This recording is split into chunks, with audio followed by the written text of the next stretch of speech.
The number of women and girls regularly playing sport in the UK has reached an all-time high. But this isn't reflected in the national media. We took a snapshot of the UK's most popular media platforms. Across 1 week, just 8% of coverage was dedicated to women. Out of that 8%, over a third was focused on fashion or lifestyle. Of men's coverage, just 13% strayed away from their sporting achievements. But is the media solely responsible? Most recent statistics show women's sport received just 0.4% of all sponsorship deals in the UK. Investors blame the media, arguing that men's sport dominate coverage and therefore attract more sponsorship deals. But what could be achieved if sponsors made the first move? Could significant sponsorship deals push the media to reflect that more women and girls are active than ever before? In 2014, Korean car company Kia did make the first move when they decided to sponsor the England women's cricket team.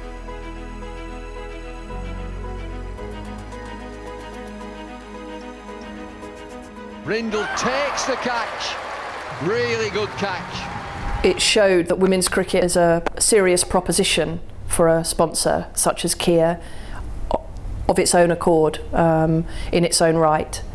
And I think that was a really powerful message that we've really tried to get out there, that it's not just an add-on, it's not been bolted on to a men's deal, which historically has been the case in most women's team sports. Obviously the sponsorship extended from the England women's relationship into the Kia Super League, which is our premier domestic 2020 competition, and that began last year. And to be able to say that women's domestic cricket has also got the backing of Kia, and to be able to brand and activate that sponsorship through that tournament was really good to see. Leisha Hawkins of the England and Wales Cricket Board sealed the sponsorship deal. There was really a leap of faith on Kia's behalf, and probably even more maverick on my side of really just trying to round off those edges and convince people to do it for the right reasons, as much for obviously the sort of scientific piece of why you want to sponsor women's cricket and the reach and the frequency of the viewership. So why did Kia decide to take this leap of faith? Women's cricket was at a stage of being quite new and emerging as a commercial property. So the facts and figures were perhaps harder to see, but the growth potential is what really excited us. Our sponsorship includes obviously branding rights, and as so often with sponsorships, it involves putting our logo onto shirts and onto grounds. But I think more important than that is our involvement with the teams and the people. And obviously as a car supplier, we've got an important role to play as well. And one of the things we're able to be involved in is helping the women's team to be professional by having cars to be able to get to matches and get to training. So what has the sponsorship deal actually meant to the 18 professional players contracted to the ECB, the England and Wales Cricket Board? One of the major benefits is the cars we get to drive around, which are obviously a massive bonus, but I think more than anything it proved that there is a kind of appetite for women's sport. Obviously the Kia sponsorship of our team is purely a women's sponsorship. It's not something that's connected to the men's side of the game. It's allowing us to, certainly focus a lot more on our training now. We don't have to worry about having to subsidise our money income and be worrying about other jobs and then having to go to the gym at 5 in the morning, etc. So it's certainly allowed us to focus a lot more on our cricket, which is what we want to do. We're touring more and more, so I think the general standard of the game has just kind of gone through the roof, and I think that's around the world, it's not just in England. So that's the kind of major thing it's brought. Obviously the more investment, the more money that's come has meant that we're able to now be full-time professionals as opposed to having to find employment outside of the training as well. So this landmark deal is helping those at the top. But how does it compare to the highest men's team sponsorship deal in the UK? An immense £53 million a year. What is the Kia sponsorship deal actually worth? We can't talk about values, unfortunately. Sponsorship can be a bit of a dark art. I'm not going to answer that internet, I'm afraid. So, yeah. Women's cricket historian and journalist Raf Nicholson had her own theory. Her PhD on women's cricket examines the history of the modern game. We don't know, or I don't know exactly how much that Kia sponsorship deal was worth, but I would imagine that it's significantly less than, for instance, the Waitrose deal with England Cricket, which was I believe £3 million for every year for 3 years. So that's quite a lot of investment by a company. But even the most educated estimate fell considerably short.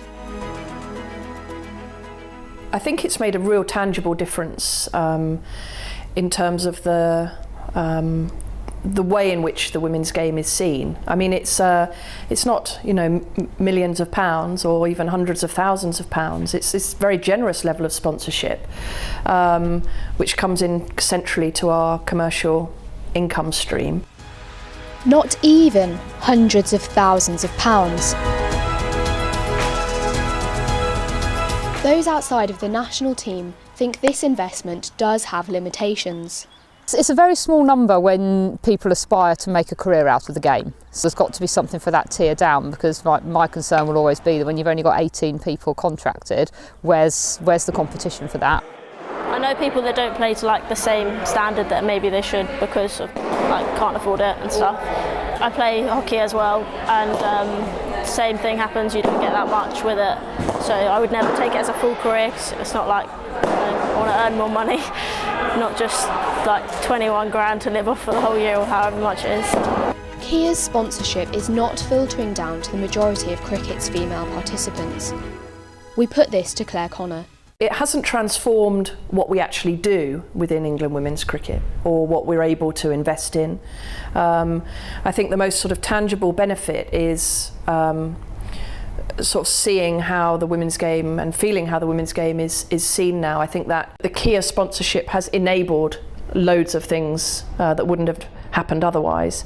It's more about that perception shift, I think, and the kind of the profile and the opportunities to work with a sponsor like that. I suppose by definition, Kia being involved is sort of spreading into the grassroots of the game.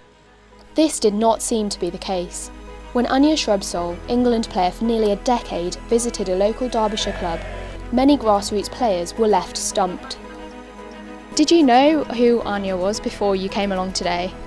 I feel bad saying no, but no, I didn't. I'd been told about it. I'd been told that there were some famous people coming, but no, I didn't really know. How about you? I didn't know either. I didn't really think like girls play cricket that much, because like it's literally only us in our school. Perhaps sponsorship is benefiting the few, not the thousands. But can it really be expected to have a significant impact on its own? Joanna Adams believes that national governing bodies should take the lead. We really set out on a journey about 7 years ago, and we looked at our sport and decided to turn it into a business, and our product was netball. So we created a form of the game for every woman and girl, so that no matter what type of person you are, there'll be a form of the game for you to play. Once we'd done that, we knew that would extend the audience, the amount of people that played. We then wanted to turn those people who played into people that watched. Since this business plan has been put in place, England netball has seen participation, investment and coverage rise. We created a calendar, which meant there were lots of opportunities for people to come and play. And that's really how we've done it. So it hasn't been just a case of the media did something or sponsors did something. It really was a plan that we wrote 7 years ago. This plan has recently attracted the attention of Matchroom Sport. In September, they will launch a new tournament in partnership with England Netball. With over 30 years of experience working with broadcasters and sponsors, Matchroom Sport have brought darts, snooker and boxing to a global audience. So why did Barry Hearn choose to invest in netball over women's cricket? Since the 2012 Olympics, most participation sports in this country are declining, not increasing. Netball, and I have to say gymnastics, are two of the areas of sport that's actually showing more participation, so that's exciting. So I looked at netball, I thought, this ticks my boxes. There's nothing wrong with women's cricket as an entertainment spectrum. It's purely working on the commercial values. When I watch women's cricket, I don't see enough people in the arenas. Why not? Now, if I looked at a screen of women's cricket and I saw every seat taken, banged out, my perception that my brain would have was, wow, big event. So first job is create atmosphere. And journalists in the industry agree.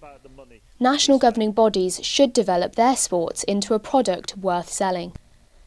I think sport has to be very well packaged in general to be able to attract both viewers, fans and sponsorship.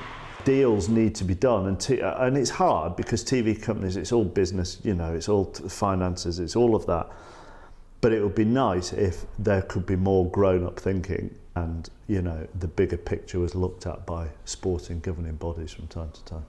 The ECB have to be the prime mover in this because they can choose the sponsor, they can choose the broadcast partner, they can have a fair bit of control about how the game is perceived, how it's covered.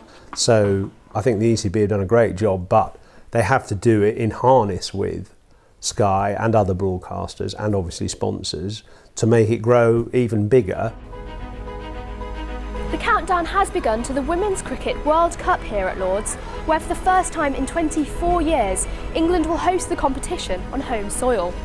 And following a recent move by the ICC, every ball bowled in the World Cup will be available to watch for the first time in the history of the women's sport. Alongside BBC 5 live radio coverage, Sky Sports will broadcast 10 matches live on television, with the remaining 21 matches to be live streamed. Jane Dougal believes that this media coverage will surpass any action that sponsors or the ECB could take. I think it's vital that female sports are broadcast, that female sports are reported on, because if they're not, then they're not going to get sponsorship. And if they're not going to get sponsorship, they're not going to get money. If they're not going to get money, they're not going to have the means to be more successful, which means that the NGBs aren't going to get as much funding. It's that sort of vicious circle. But do others agree? Who does have the greatest influence? TV, yeah, without doubt. Because, yeah, putting it on TV means that people are actually seeing the product. They're seeing the quality of the cricket. They can associate with players. They can start to learn more about players. For us, I think as female cricketers, I think just being on TV is massive. And it certainly when I was growing up, I never saw that much female sport on TV. I think if you increase media coverage, sponsors will come with it. I'd get women's cricket on the BBC, is what I'd do. I think it would have a massive transformative impact in the same way that it's done with women's football. Just getting people's eyes on it, people able to watch it, people able to just watch it casually, just flick on and go, oh, there's, you know, Anya Shrubsole bowling. It's a complete circle that everybody needs to be involved in, and I would probably add into that society as a whole, and just normalising sport for girls, and you know, sport being seen as a career path or just something that girls can do in their leisure time. I think everyone has their role to play. I would probably argue that the media have the biggest influence because they speak to the most people. Almost by accident you can turn on your TV and see women's sport being played. The consensus is clear. The Kia sponsorship on its own is not enough, nor is the groundwork laid out by the ECB. But with the occasion of a home World Cup to exploit this summer, will the media take this opportunity to level the playing field?